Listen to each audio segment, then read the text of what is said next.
Yo, what is going on, everybody? Number one driver, I'm back and I'm gonna give you another video. Hopefully the lighting's okay. I'm using one cell phone to kind of light my face up, and it's only on this side, so if you see some weird lighting, I apologize. Let's get started. On this video, what we're gonna talk about are airport queues, okay? I'm gonna give you the rundown on the local airports, which is John Wayne for me, LAX, Long Beach, and Ontario Airport. Now there's other airports, obviously. There's a Burbank Airport, and there is a San Diego Airport, but I don't work those airports. Now, the concepts and the strategies and basically the overall tutorial of this video will give you an idea on how to go pick up and drop off at those airports. So it's still gonna help you. Don't think that, hey, he's not talking about my airport, so it's not gonna work. I'm just gonna relate to some of the things that I've seen at the airports I just named. All right, hopefully that makes sense. Let's get started. I'm gonna make this quick as possible. So excuse me if I do skip a few points. Let's talk about it in the comments after. Let's go. Okay, so let's get started with parking, right? Parking's a big thing at airports. You should figure out where to park. Now, there's a geofence type of mapping on the actual application for Uber and Lyft. You'll see it with usually a little shade around the airport or a blue line. That is a geofence. It's an electronically GPS controlled fence based on your GPS location that allows you to get into the queue or out of the queue. When you leave the geofencing after you've been in the queue, you will kind of have like about a minute or two to get back in. It goes pretty quick, so be careful if you do that, because once you get out of the queue and you come back, well, you got to start from scratch, and that freaking sucks. so just be aware of that. Attentive.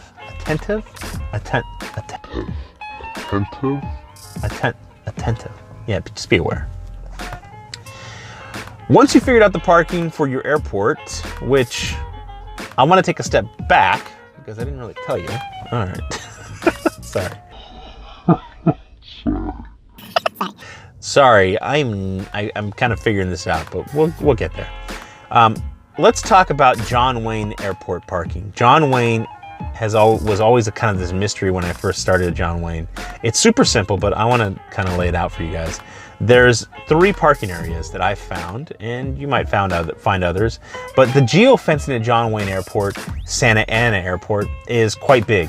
And the navigation on the Lyft app will send you to a Carl's Jr. off of Campus Drive, and I'll draw this all out on the map that I show on the screen.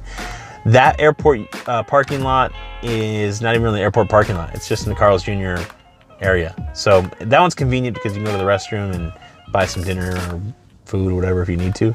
But that's one parking area right off of Campus Drive. You can't miss it. It's the only Carl's on campus, Campus Drive.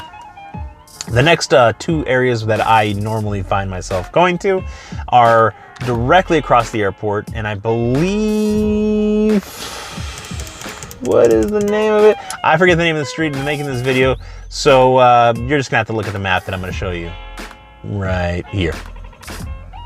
All right, there's 2 areas on this map. There is one behind a Bank of America building, and there is one over by some food restaurants, and you'll see both of those on the digital map on the screen, and you should be good.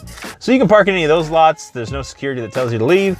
Otherwise, I've been parking there along with tons of other Ubers and Lyfts for a very long time, and yeah, I haven't been told anything. So that's where I wait. Now, the next thing you need to know about John Wayne specifically is the pickup zones. John Wayne has 3 pickup zones. It's A2, B2, and C2, and they're basically just parking structures across from the departure area. C2 is attached to the terminals, or the terminal area where they come out for departures. That C2 parking lot is a very big parking structure, and you're actually going into the structure. So it's at the very end of the departures. On the right-hand side, you're gonna see construction signs that kind of tell you where to go. So airport tip 1.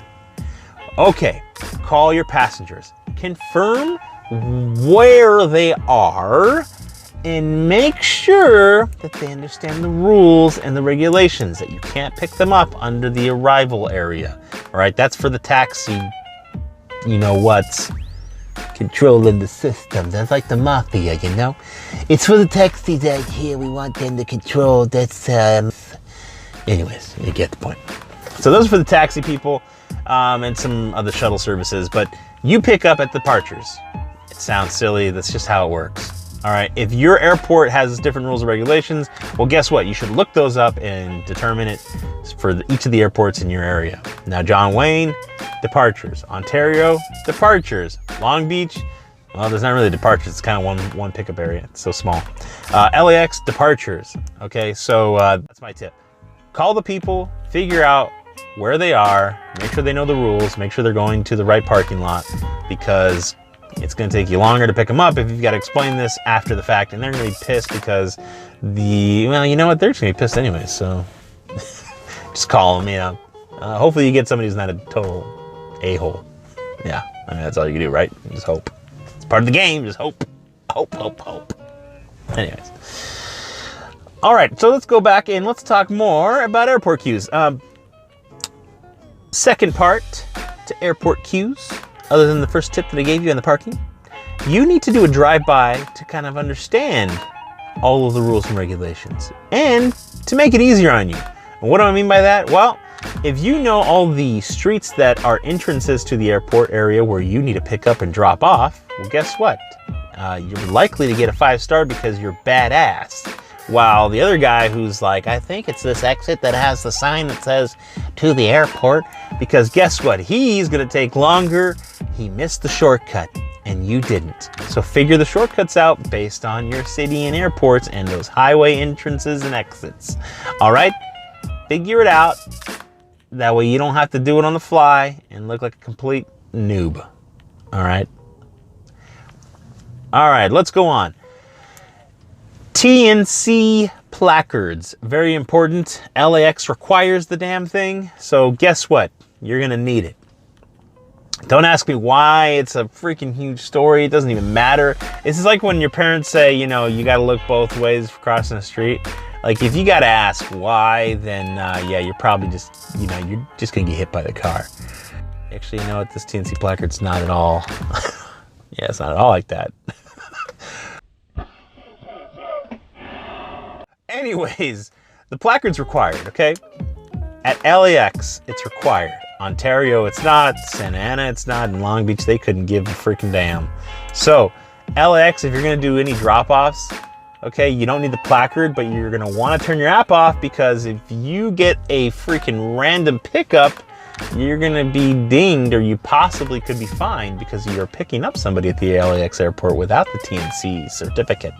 Now, that placard's really easy to get. You take a quick course online, a little tutorial on Lyft's website. And on the website, once you're done with that, it takes about 3 weeks or so. I think about 3 weeks, yeah, 3 weeks or so.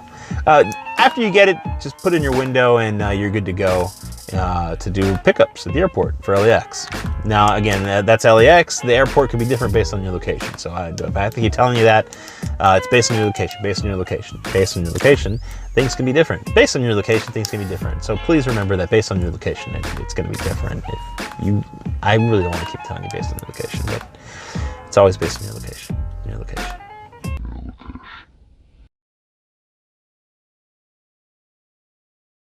Let's talk about the airport queue system and how it works. So the airport queue system works like this. In the queue, what you're going to do is be shown a number. Now for Lyft, it's just a number with no range. It's 23, 26, 16, 6, 5, 1, 2, 3.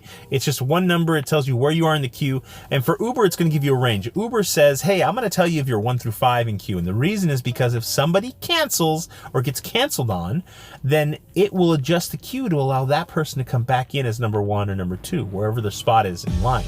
And you being behind them will be in that range, right? So it's kind of compensating for the fluctuation in people getting canceled and the queue actually adjusting accurately.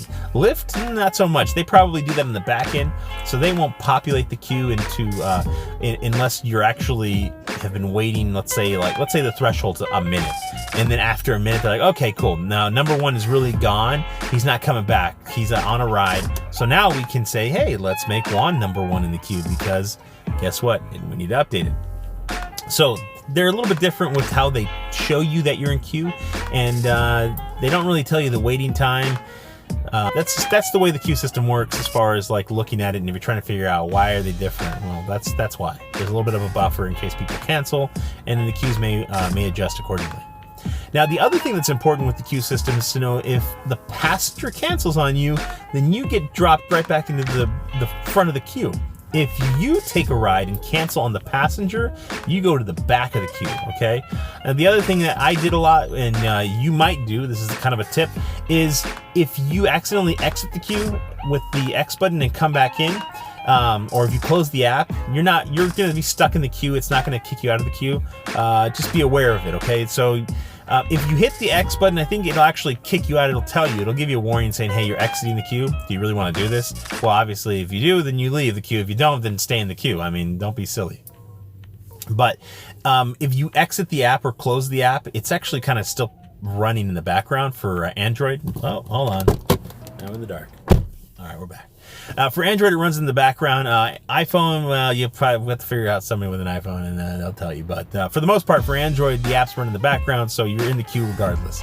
Now, what I will tell you is that on Uber, you can actually get a ride outside of the queue. And this happens occasionally where I'm waiting in the queue and it pops up and there's a guy at the hotel next to the parking structure or the area where we wait, and he needs a ride. So if it's super busy, Uber will actually toss me into that freaking, toss me out of the queue and pick up that ride. Now, it sucks because that ride may be like down the street just for some guy who's at a hotel who needs to get coffee or dinner or something, and he's out here for business, right? That would suck because you're waiting there 45 minutes and you do a 30-minute ride.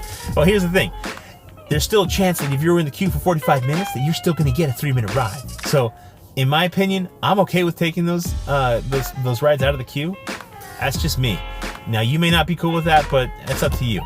One way to avoid those rides is that if you're in the queue, stay with the Uber app up on your phone. So that way, when you see it pop, it'll tell you that it's a terminal pickup or not. If it's not a terminal pickup and you want to decline it, you can do so, and you're going to be put right back into the place of the queue.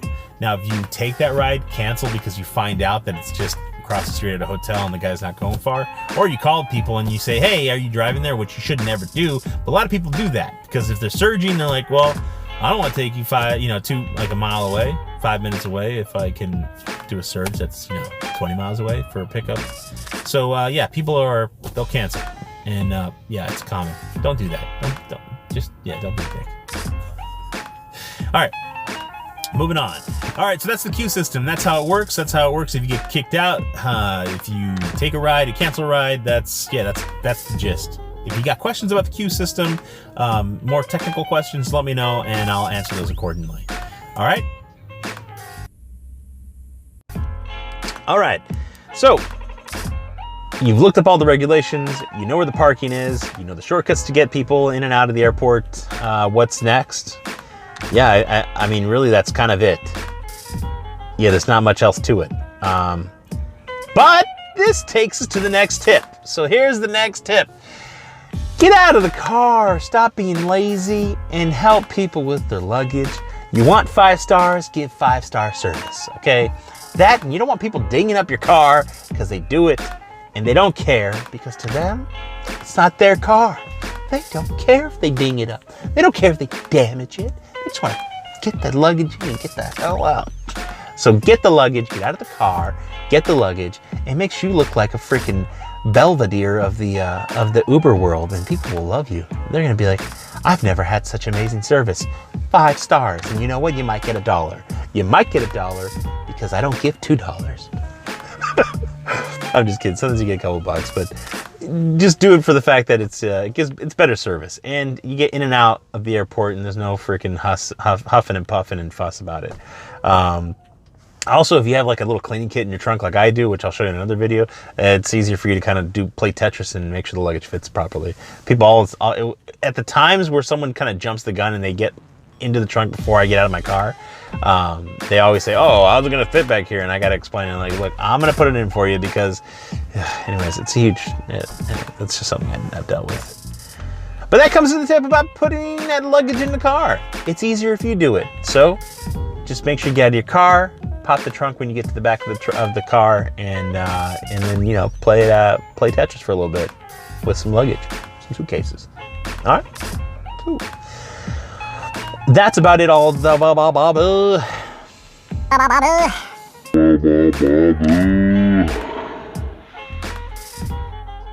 Well, that's about it, folks. I have nothing else to say, but I'm probably missing a few things. Hopefully you paid attention for most of this video, and I apologize if I spoke very quickly or if I'm speaking quickly now. But that's it. I don't want to waste your time. I want you to get the information that you need and then ask the questions that you need to ask, okay? I've been doing this for a while. I don't have 10,000 rides. You don't need 10,000 rides to tell somebody how to drive a freaking car and pick somebody up. And yeah, you don't need 10,000 rides. So ask me the questions. I've seen a lot of crazy stuff. In fact, I've had somebody puke in my car 4 times. 4 times. I've seen people, drivers who are just like, never had anybody puke in my car. They've been doing it for 3 years. So when you go to say, hey, I want to know what kind of crazy stuff you dealt with, Juan, you come to me, because I've already had 4 pukers. So you don't need 10,000 rides. I hope you get the idea here. You don't need 10,000 rides to give advice. So if you have some questions or comments and you disagree, well, I'd love to hear it so we can talk about it, argue, and I can yell at you and tell you wrong. All right, fine. You probably won't be wrong, but we should talk about it, right? Be my friend. Like, comment, subscribe.